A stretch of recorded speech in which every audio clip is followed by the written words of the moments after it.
Iran Hormuz കടലിടുക്ക് അടച്ചുപൂട്ടുകയും middle east യുദ്ധം രൂക്ഷമാവുകയും ചെയ്തതോടെ മിഡിൽ ഈസ്റ്റിൽ കുടുങ്ങിക്കിടക്കുന്നത് 100-ലധികം കപ്പലുകൾ വിഴിഞ്ഞത്ത് നങ്കൂരമിടാൻ അനുമതി തേടുന്നു.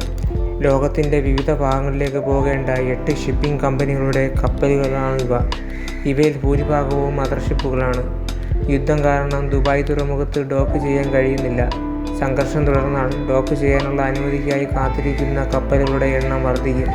അന്താരാഷ്ട്ര ഷിപ്പിംഗ് ചാനലിൽ നിന്ന് വിഴിഞ്ഞം 10 നോട്ടിക്കൽ മൈൽ അകലെയാണ്. വലിയ മദർഷിപ്പുകൾക്ക് ഇവിടെ ഡോക്ക് ചെയ്യാൻ കഴിയും. കഴിഞ്ഞ ആഴ്ച കടലിൽ കുടുങ്ങിക്കിടക്കുന്ന കപ്പലുകൾ നങ്കൂരമിടാനും ചരക്കിറക്കാനും അനുമതി തേടിയിട്ടുണ്ട്. മുംബൈ ഷിപ്പിംഗ് ചാനലിൽ നിന്ന് 700 നോട്ടിക്കൽ മൈൽ അകലെയാണ് മുദ്ര.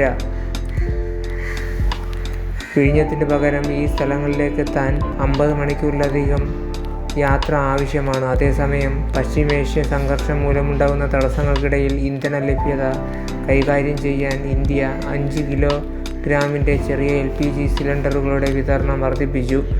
മാർച്ച് 23 മുതൽ 13 ലക്ഷത്തിലധികം 5 കിലോ ട്രേഡ് LPG സിലിണ്ടറുകൾ വിറ്റഴിക്കപ്പെട്ടു. പ്രതിദിന വിൽപ്പന 1 ലക്ഷം യൂണിറ്റിന് മുകളിൽ ഉയർന്നു. കുടിയേറ്റ തൊഴിലാളികൾക്കും താഴ്ന്ന വരുമാനമുള്ള ഉപഭോക്താക്കൾക്കും ഇത് ഗുണകരമായി.